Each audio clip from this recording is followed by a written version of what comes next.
बिहार के पंचायत चुनाव मैदान में आने वाले तमाम प्रतिनिधि, चाहे वो मौजूदा वक्त में खिदमत कर रहे थे या नए चेहरे हो, सभी से मिलकर वाईएस मीडिया उनके मुद्दों से जनता को रूबरू कर रही है। जोकीहाट प्रखंड अंतर्गत चर्चित मुखिया जिन्होंने पिछले 10 सालों से खिदमत का अंजाम दे रहे हैं, आइए उनसे मिलकर जनता के सवालों पर बात करते हैं। सर, आपने 10 साल मुखिया पद के लिए काम किया है, इस पंचायत के लिए, गिरदा पंचायत के लिए। क्या वजह आखिर कि फिर आप चुनाव मैदान में आना चाह रहे हैं?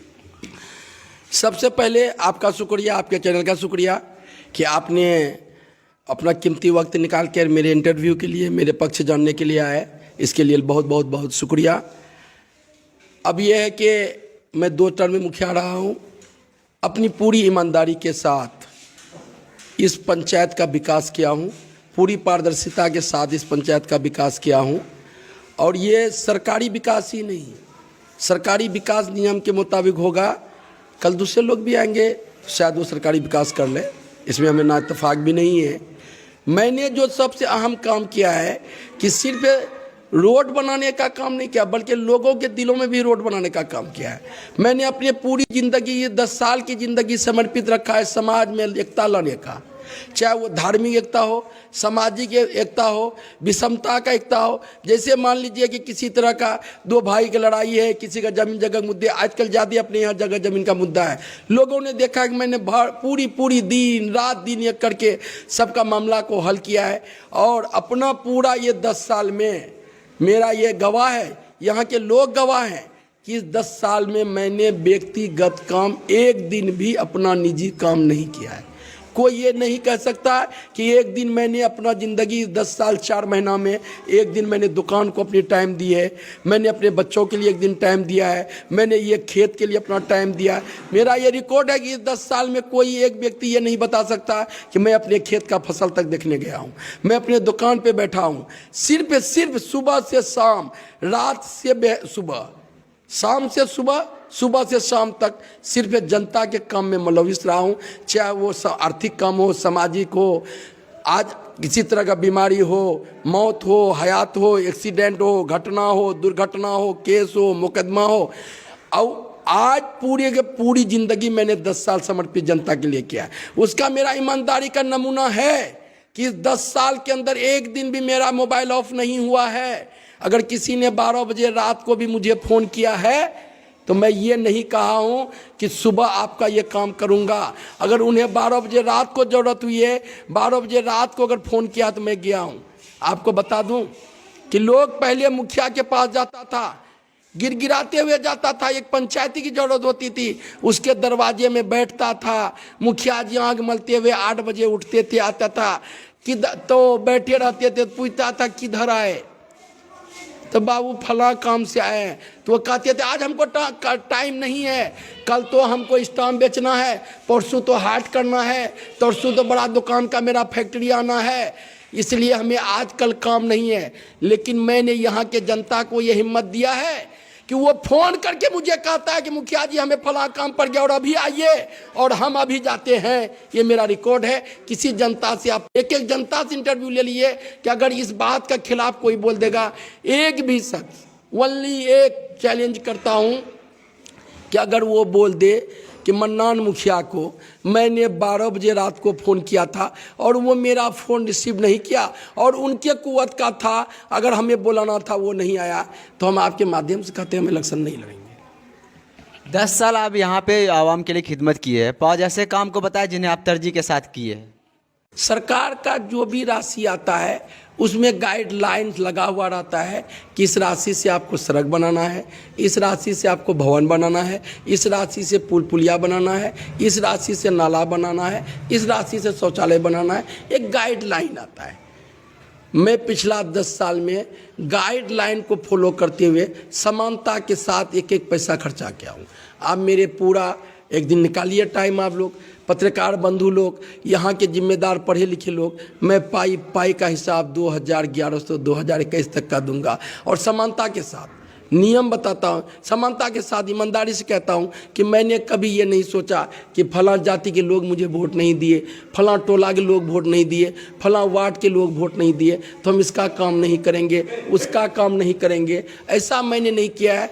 समानता के साथ 12 बोलता हूँ मैं, सिर्फ विकास ही नहीं किया हूँ, समानता के साथ विकास किया हूँ। उसका मेरा नमूना है, मैं आपको बता दूं, 3-4 उदाहरण देता हूं और आप अपने इस पंचायत के बगल के हैं, आप जाके तस्दीक कर लें कि मुझे वार्ड नंबर 8 गिरदा में सिर्फ एक बार 8 वोट मिला, एक 15 वोट, लेकिन वहां भी उतना ही काम किए हैं जो सरकार का राशि आया है जितना कि मैंने अदर पंचायत में, अदर वार्ड में किया है।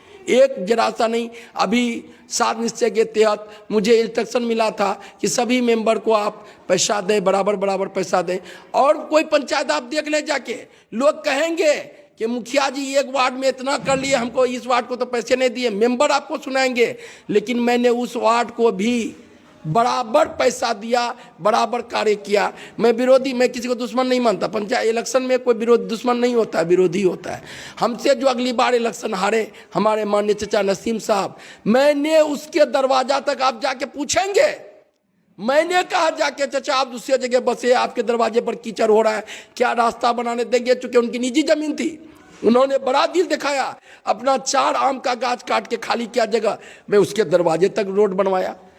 मुखिया अंजुम साहब, माननीय मुखिया मुजफ्फर साहब, अल्लाह उसे जन्नत दे, हमारे लिए बहुत करीबी थे, चले गए, इलेक्शन लड़े, होते रहता है, लेकिन उसका भी आंगन आप जाके पुराने आंगन को नाप लीजिए कि उसके आंगन को भी रास्ता बनाया। यहाँ तक कि अंजुम साहब जहाँ अभी घर बनाए, मैंने 3 तरफ से इंजीनियर को जाके नापी कराया, लेकिन उनके खानदान वालों ने निजी जमीन का वास्ता देके कि ये मेरा जमीन है, बनने नहीं देंगे, नहीं दिया बनने के लिए। लेकिन जहाँ तक उसका पुराना घर है वहाँ तक आप जाके ताकीद कर ले जाके कि मैंने बनाया।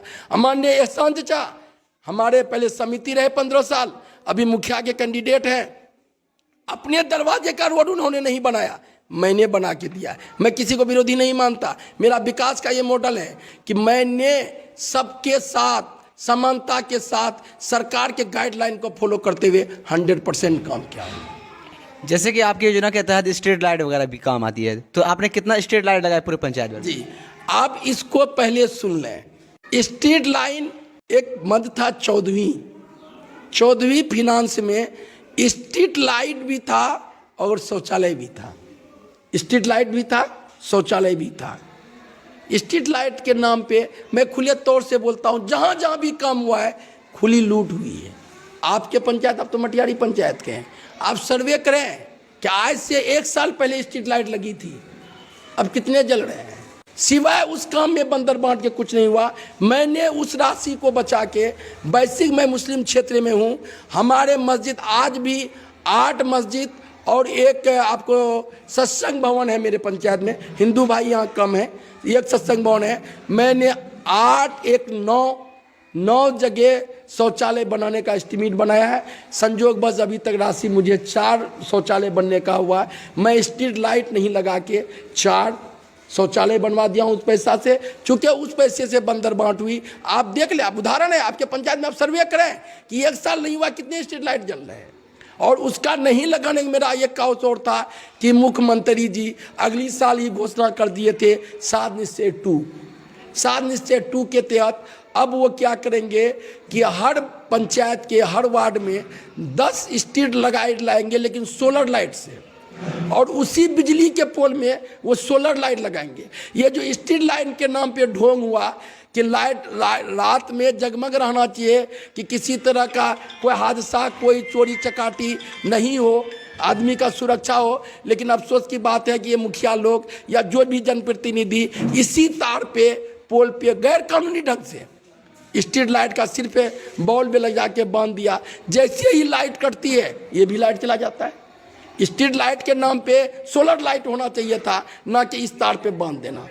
तो ये एक तो नियम के खिलाफ किए, जो मैं नियम के खिलाफ नहीं कर सकता हूँ। और आप जानकारी हासिल कर ले डीडीसी महोदय अररिया से कि लगभग जितने लोगों ने स्ट्रीट लाइट लगाया है सबके ऊपर 100 काउच पूछ चुका है कि आपने ये बंदर बांट किया क्या? आप स्ट्रीट जाके डीडीसी साहब से पूछ लें कि क्या ऐसा आपने किया या नहीं किया। इसका मतलब है नियम के खिलाफ किया था।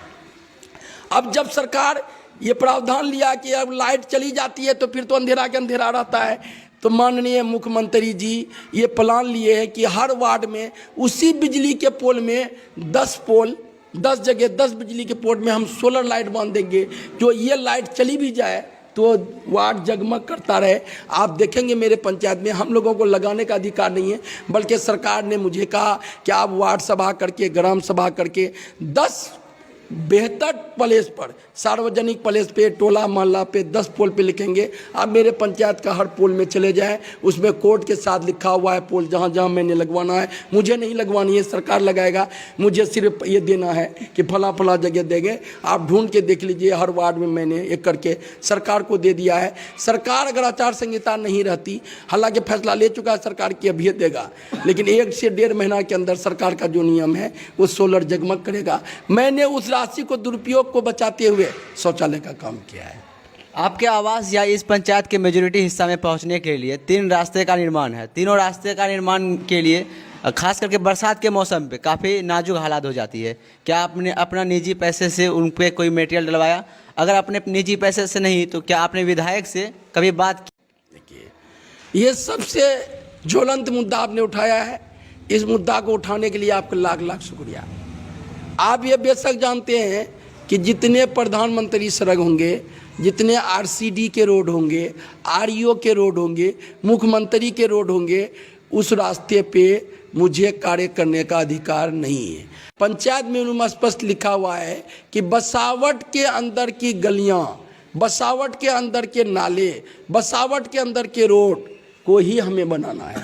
ये मुख्य मार्ग है। बहुत दुख की बात है कि आप अभी जब घूमेंगे तो हमारे यहाँ जो 3 मुख्य मार्ग है, सिंगार मोहनी से करेबना, थपकोल से करेबना, करिया से गिरदा, ये तीनों मार्ग आज के डेट में हम ये कह सकते हैं कि भ्रष्टाचार का वो भेंट चढ़ चुका है कि पूरे जोकी ब्लॉक में इतना जर्जर स्थिति कहीं का नहीं है। चूँकि हम भी यहाँ गुजरते हैं, हम इसके लिए व्यक्तिगत तौर पे हम काम नहीं कर सकते, हमारा मैनिफेस्टो में नहीं है। अब लोग कहते हैं कि आप निजी तौर पे क्या किया, आप अंदाज कर ले। आप तो इस रोड पे आए हैं, क्या 200 ट्रॉली अगर हम बेरेबीज डाल दें तो 200 ट्रॉली से भी हो सकेगा? आप तो देख के हैं, 200 ट्रॉली अगर 2000 की कीमत से ही 1600 की ही कीमत से जोड़ा जाए तो 3,60,000 रुपया होता है। कहाँ से मैं 3,60,000 रुपया लाऊं? किस तरह लाऊं? फिर मैं क्यों लाऊं? इसलिए कि आप बोर्ड जाके पढ़ लीजिए, बोर्ड में लगा हुआ है इसका जीर्णोद्धार सत्यमेव जयते कंपनी लिया हुआ है, फलां का फलां लिया हुआ है। अगर वो भ्रष्टाचार के भेंट चढ़े हैं तो ये सवाल आप एमपी से करें, एमएलए से करें, क्या विधान पार्षद से करें, चूँकि वो उनके कोटा का है, वो करें। और जहाँ तक मेरा व्यक्तिगत सवाल है, ये टेंडर, दोनों टेंडर तीनों रोड का माननीय सरफराज आलम साहब जब एमपी बने थे उस वक्त का है, उन्होंने बाजब्ते अपने हाथों से सिंगार मोहनी में, थपकोल में उद्घाटन किए थे जीर्णोद्धार कार्य का। और मैंने उस वक्त वहाँ मैं भी था, मैंने सब कुछ कहा था, लिख के दिया था, वो अभी तक नहीं हो सका। उनके बाद उनके भाई एमएलए बने, वो भी नहीं करवा सके अभी तक। उनके बाद अब ये है कि टेंडर प्रक्रिया में फंसा हुआ है। कुछ पेच है, तकनीकी पेज उसमें है कि चूंकि अगर ठेकेदार भाग गए हैं तो उनके ऊपर एफआईआर होगा, वो बड़े लिस्टेड होंगे, फिर रीएस्टिमेट होगा, तब बनेगा। तकनीकी पेज है, देरी लगेगी, हम जानते हैं। आप ये भी जान लीजिए कि मैंने कार्यकारिणी से पास करके, ग्राम सभा से पार करके, कोई डिपार्ट ऐसा नहीं भवन विभाग, सड़क विभाग का कि मैंने नहीं लिखा है। व्यक्तिगत तौर पे मिला हूँ। मैं आपको वाजे भी कर देना चाहता हूँ कि मैं तन मन धन से इस बार माननीय विधायक, हमारे वर्तमान विधायक शाहनवाज के साथ पूरी मुस्तैदी से खड़ा रहा। अल्लाह ने उसे कामयाबी दिया है। मेरे उसके पास 2-3 मांगे हैं। पहला मांग यही रोड का है। अगर रोड का हालत नहीं सुधरा तो मैं आपके माध्यम से उस विधायक जी को भी कहना चाहूँगा कि फिर सबसे बड़ा मुखालिफ भी कल मेरा ही होगा। सर, पंचायत के कुछ लोगों का कहना है कि आप सरकारी फंड से कई सारे रुपया को अर्जित किया है, कहाँ तक ये बात सही है? बिल्कुल, आपका ये सवाल उठाना बहुत बहुत शुक्रिया, आपने ये सवाल उठाया। आज के डेट में कुछ हमारे विरोधी लोग एक कागज निकाले हैं, उसमें वो दिखा रहे अरे तुम्हारा कब्रिस्तान का फलना का तस्का का ये हो जाता है। मैं उसी पर बताना चाहता हूँ कि सबसे पहले हम तो ये करते हैं कि उस विरोधी को कहते हैं कि भैया तुमने शपथ पत्र दिया है, आज शपथ पत्र दिया है कि पंचायती राज एक्ट के सारी बातों से मैं अवगत हूँ। अभी आपको बता दें कि उन प्रतिनिधि से पूछिए कि आपने क्या क्या शपथ दिया है। 4 शपथ लगता है, 3 शपथ लगता है प्रतिनिधि को, 1 शपथ लगता है प्रस्तावक को। उसमें पहला शपथ यही लगता है कि पंचायती राज एक्ट 2006 से हम पूर्ण अवगत हैं। उन्हें ये मालूम होना चाहिए कि वो जो पेपर लोगों को दिखा रहा है बरगला रहा है क्या होता है। आप जान लें, आप लोग पत्रकारिता करते हैं, हर साल गांधी जयंती के अवसर पर लगभग, या नहीं तो फिर ग्राम सभा, 4 ग्राम सभा, हर 2 महीना पे 1 ग्राम सभा करना है मुखिया को। उस ग्राम सभा के अंतर्गत जब इस अगले वित्तीय वर्ष, अब 22 वित्तीय वर्ष शुरू होगा, तो 20-21 में ही एक प्लान देना है और 19-20 में 20-21 का प्लान देना है कि हमको क्या क्या कार्य है। एक प्लान देना है सरकार को, उस प्लान को सरकार लोड करती है और उसमें 3-4 कॉलम होते हैं कि आप योजना का नाम, उसका अनुमानित लागत, अंदाजी कितना पैसा इसमें लगेगा और उससे पब्लिक को क्या लाभ होगा और उसमें कितने पब्लिक लाभान्वित होंगे। तो हम लोग हमेशा 25-50 कार्य देते हैं, नाला देते हैं, रोड देते हैं, कब्रिस्तान की घेराबंदी देते हैं और अनुमानित लागत देते हैं। तो उन कागज को दिखा के आज पब्लिक को वो बरगला रहे हैं कि ये पैसा उठा लिया है। उसमें से जब पैसा आता, मिसाल के तौर पे हमने 2 करोड़ का योजना दिया, लेकिन सरकार का राशि आया 50 लाख या 25 लाख, तो फिर हम कार्यकारिणी के लोग यानी हमारे मेंबर हम बैठ के ये फैसला करते हैं कि हमने तो 2 करोड़ का योजना दिया था, 50 योजना दी थी, लेकिन इसमें पैसा 10 योजना को ही संचालित करने के लायक हुआ है। तो जो उसमें 10 अहम जरूरी होता है वो कार्यकारिणी पारित करती है, उस अहम जरूरत को करते हैं। बाकी सरकार जब पैसा देती थी ठीक है, नहीं तो फिर उसको अगले वित्तीय वर्ष में जोड़ दिया जाता है। तो यहाँ प्लान को ही, जो एनुअल प्लान है, कार्यवार्षिकी है, आप उसी को उस कागज को उसको पढ़ने का कि मुख्य हेडिंग क्या है, एनुअल प्लान को ही उन्होंने योजना का नाम देके दिग्भ्रमित लोगों को किया कि मुखिया मन्नान ने तो 50-60-70 लाख रुपया उठा के खा गया है। अगर मैं आपके माध्यम से चैलेंज करता हूँ, अगर ऐसी बात है तो किसी प्रतिनिधि को आज तक ये हिम्मत क्यों नहीं हुआ कि वो मेरे विरुद्ध लिख के दे गए? क्या उनकी जिम्मेदारी ये नहीं है कि आज वो जिम्मेदार बन रहे हैं? अगर उनको इतनी बड़ी जानकारी मिल चुकी है तो फिर अभी तक मेरे विरुद्ध कहीं लिखा पढ़ी नहीं किया गया, सिर्फ जनता को भ्रमित किया गया। ना आज तक डीएम को मेरे विरुद्ध इंक्वायरी के लिए लिखा गया है, ना डीडीसी को लिखा गया है मेरे विरुद्ध इंक्वायरी के लिए, ना बीडीओ की इंक्वायरी लिए दे रहे हैं। तो भैया ये बरगलाने वाली बात है। आप इतना बड़ा 1 करोड़ का मैंने घोटाला कर लिया है और सिर्फ ना ठोक के बोल रहे हैं कि पारदर्शी है। तो आप अगर 1 करोड़ का घोटाला किए तो आप इसके विरुद्ध गए कहाँ हैं? आप इसके विरुद्ध क्या कार्रवाई करें? आपको कहेंगे, आपके चैनल से हम कहेंगे कि आप उन लोगों से पूछें कि आपने इसके विरुद्ध क्या कार्रवाई अभी तक किया, किसको लिख के दिया, कितनी इंक्वायरी हुई, नहीं हुई तो आपने इसके लिए क्या किया? क्या आपने जनता को लेकर धरना प्रदर्शन किया? एक सामाजिक तौर पे अव्वल तो सबसे पहला कानूनी तौर पे मेरे विरुद्ध इंक्वायरी के लिए लिखना चाहिए। या सबसे बड़ा हथियार है उनको आरटीआई, आप भी जान रहे हैं, आरटीआई लगाना चाहिए अररिया डीडीसी को कि गिरदा पंचायत के अंतर्गत फला कब्रिस्तान का कार्य हुआ, उस कार्य का पूरा ब्यौरा देना होगा कि नहीं देना होगा। ना करके सिर्फ वार्षिकी को दिखा के ये टका उठा लिया, ये टका उठा लिया, ये टका। हम खुले मन से चेतावनी देना चाहते हैं, चैलेंज करना चाहते हैं उन ये प्रतिनिधियों से कि वो तुरंत आरटीआई लगाएं, तुरंत मेरे विरुद्ध डीडीसी को, चूंकि हम लोगों को तो डीडीसी होते हैं, पैसा तो डीडीसी के माध्यम से, सरकार के माध्यम से डीडीसी द्वारा आता है और पंचायती राज पदाधिकारी बैठे हुए हैं। अभी तक अफसोस है कि ये लोग अभी तक हमारे पर कार्रवाई क्यों नहीं की, कार्रवाई के लिए क्यों नहीं गए हैं, सिर्फ दिग्भ्रमित करते। हम ये लोगों से कहेंगे झूठी बात फैलाना बंद करो। अगर मैंने लूटा है, मैंने गबन किया है तो मेरे ऊपर आपराधिक मामले होना चाहिए और अब तक हमारी गिरफ्तारी होकर जेल हो जाना चाहिए। क्यों नहीं करा रहे हैं? क्यों नहीं करा रहे हैं? मेरे ऊपर आपराधिक मामले क्यों नहीं हो सकते? ये राइट से है ना हर एक जनता को, हर एक प्रतिनिधि को कि अगर मैंने कोई अपराध किया है, अगर कोई नहीं है तो हम आगे बढ़ के उस अपराध का रिपोर्ट कर सकते ही नहीं कर सकते। आप तो पत्रकार हैं, आपको तो जानकारी है क्या कर सकते ही नहीं कर सकते। तो फिर ये कर्तव्य का निर्वहन ये लोग क्यों नहीं कर रहे हैं? अगर आप रहबर बनना चाह रहे हैं तो फिर इस कर्तव्य का निर्वहन क्यों नहीं कर रहे हैं कि आपके पंचायत का करोड़ रुपया मैंने गबन कर लिया है और आप निर्वहन नहीं कर रहे हैं? आप डर से जा नहीं रहे हैं, क्यों नहीं जा रहे हैं? क्या दिग्भ्रमित करना चाह रहे हैं? इसलिए आपके चैनल के माध्यम से फिर पुनः उससे आग्रह करेंगे कि आप मेरे खिलाफ जाओ, मुझे हथकड़ियाँ लगवाओ, मुझे जेल में पिसवाओ। अगर मैंने गबन किया है तो पिसना है, वरना फिर ये झूठी प्रोपेगेंडा कब तक करोगे? बाकी पंचायत के बनिस्बत जब इस पंचायत पर नजर डाले तो एक चीज नजर आती है कि इसमें बहुत सारा बिरादरी के लोग हैं। आखिर किस वजह से सभी में भाईचारा बनाए रखने में कामयाब रहे? उसका जवाब आपको हम दे चुके हैं कि हमने बिला इत्तेफाक, मैं न कभी हिंदू देखा न मुसलमान देखा हूँ, ना अब्दल देखा हूँ, ना कुल्हैया देखा हूँ। अभी यहाँ के कुछ तथाकथित लोग, हमारे यहाँ के रहबर जो इस बिरादरी से ताल्लुक़ रखते हुए मुखिया के इलेक्शन लड़ रहे हैं, मेरा ये कहना है 15 साल समिति रहे हैं, प्रतिनिधि रहे हैं, आपको मुखिया जैसा फंड नहीं था तो भी आप झूठ बोलते हैं।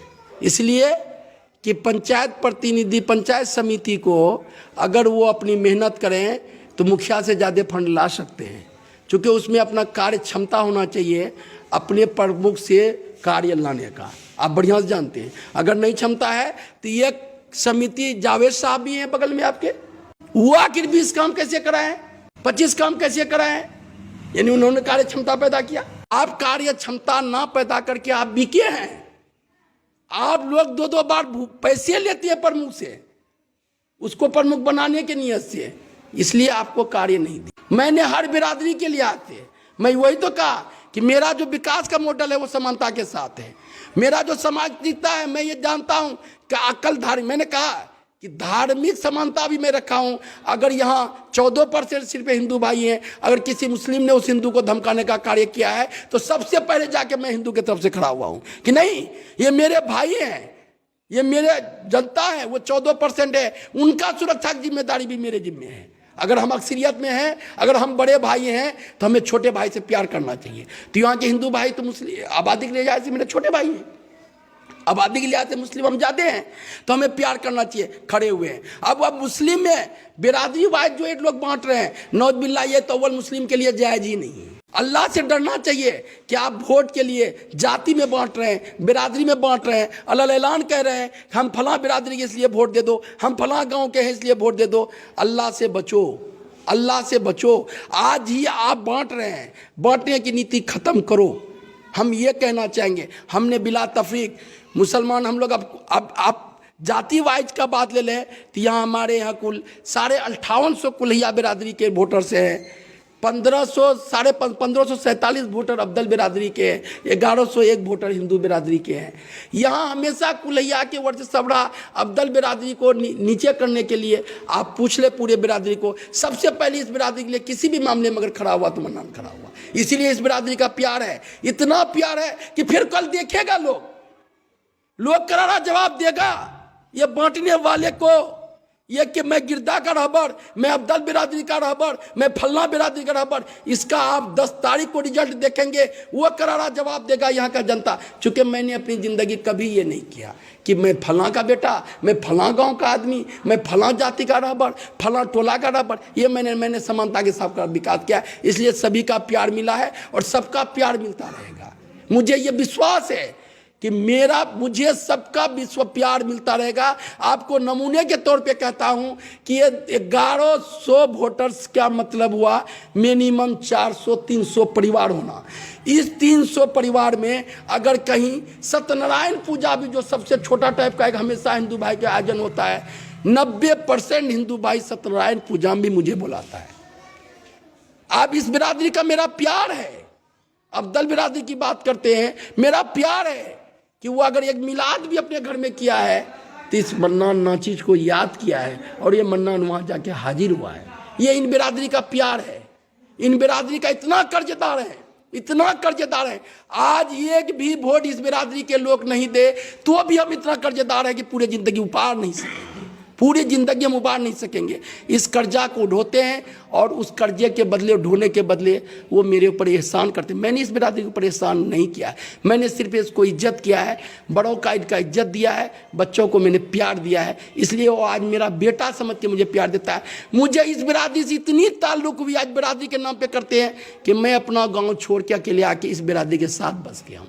मैंने पिछला 30 साल से अभी घर बना के हूँ, लेकिन इस बिरादरी के लोगों से पूछिए कि पिछला 30 साल से इस गांव में ही बसेरा है मेरा। मुझे इतनी मोहब्बत है। अब गिरदा के लोगों की बात करते हैं, सामाजिक तौर पे गिरदा का कैंडिडेट रहता है, वोट कम देता है, लेकिन जो प्यार, जो इज्जत आज के डेट में भी गिरदा के जनता ने किया, मैं शुक्रगुजार हूँ। कि वोट नहीं देना वो अलग चीज़ है, या कम वोट देना, मैं ये भी नहीं कहता हूँ गिरदा के लोग वोट नहीं देते, कम देते हैं अपेक्षाकृत, चूंकि वहाँ खुद उसके भाई बेगार समाज लड़ जाते हैं। सामाजिक तौर पे आप जानते हैं बहुत सारी मजबूरियाँ रहती हैं, किसी का बेटा लड़ जाता है, किसी का भतीजा लड़ जाता है, गाँव लड़ जाता है, लेकिन जो इज्जत जो प्यार मुझे गिरदा के लोगों ने दिया है, कसम खा कहते हैं कि मेरे गिरदा मेरे गाँव का लोग नहीं दिया उतना इज्जत जितना प्यार मुझे गिरदा के लोगों ने दिया है। मैं एहसान मानते हूँ गिरदा के लोगों का कि वोट देना कम देना वो अलग चीज़ है, लेकिन जहाँ मोहब्बत देना, इज्जत देना, प्यार देना वो सबसे ज़्यादा दिया, आज के डेट में दिया है और कल भी देता रहेगा इंशाल्लाह। मैं मशहूर हूँ गिरदा गाँव का। आने वाले वक्त में अगर आप 5 साल के लिए आते हैं तो सबसे ज़्यादा किस चीज़ को तरजीह देकर करना चाहेंगे? देखिए, सबसे पहला बात तो यह है कि विकास का काम जो सरकारी होगा सरकार के नियम से देंगे। आज भी सबसे पहला मेरा तरजीह रहेगा मेरे यहाँ सामाजिक, आर्थिक और धार्मिक समानता बनी रहे, इसके लिए मैं अपना खून पसीना बहाने के लिए तैयार रहूँगा। आपका नाम क्या? मेरा नाम, लोग मुझे मन्नान कहते हैं, मेरा पूरा नाम समी अब्दुल मन्नान है और यहाँ मैं अपने आप को मुखिया नहीं कह सकता, आप लोग मुझे मुखिया कह देते हैं, माफ़ करेंगे। 2011 से 16 तक मेरी महिला सीट थी, सामान्य महिला सीट थी, जिसके मेरी माँ को अल्लाह ने मैंने माँ को लड़ाया था और मेरी माँ कामयाब हुई थी, लोगों को ये मिला था। और अभी 2016 से अभी तक प्रेजेंट में हमारी अहलिया, हमारी वाइफ मुखिया है। इस नाते से मैं अपनी वाइफ से, अपनी बीवी से, वाइफ से और माँ के पदों के कदमों चुने उसके सहारा बनते हुए समाज सेवा करता हूँ। एक तरह से मैं सामाजिक सेवक हूँ, समाज सेवक हूँ, मुखिया तो नहीं हूँ, मुखिया का कैंडिडेट भी नहीं, लेकिन मैं जो मेरी माँ और बीवी है इसका कार्यभार निजी तौर पे मैं देखता हूँ, मैं उसके सहयोगी हूँ। मेरे मार्गदर्शन से हमारी वाइफ काम करती है, कानूनन सारा हक उनको है। और मेरा आप ये भी देखेंगे कि और कोई मुखिया पति कभी भी ग्राम सभा में, ऑफिस में कभी अपने वाइफ को तरजीह नहीं देता हो। लोग गवाह है, आप पूछ लेंगे मेरे ग्राम सभा का, कभी कभी आपको क्लिप देंगे कि मैंने बगैर वाइफ के इजाज़त के ग्राम सभा में बैठना भी गवारा नहीं किया है। मेरी वाइफ मेरे घर पे है, लेकिन जब कानून के दायरे में जाता है तो मैं अपने वाइफ के सामने कभी मुखिया के कुर्सी पे नहीं बैठा हूँ, क्योंकि वो उनके लिए है। मैं नारी का इतना सम्मान करता हूँ, औरतों का इतना इज्जत करता हूँ कि अपनी बीवी के कुर्सी पे भी मैं उसके सामने आज तक नहीं बैठा है, क्योंकि वो उनका हक है। अगर हक छीनते हैं तो फिर हक़ुल-ए-बात का मामला मेरे ऊपर बनता है, अल्लाह मुझे माफ़ नहीं करेगा। बहुत बहुत शुक्रिया आपका।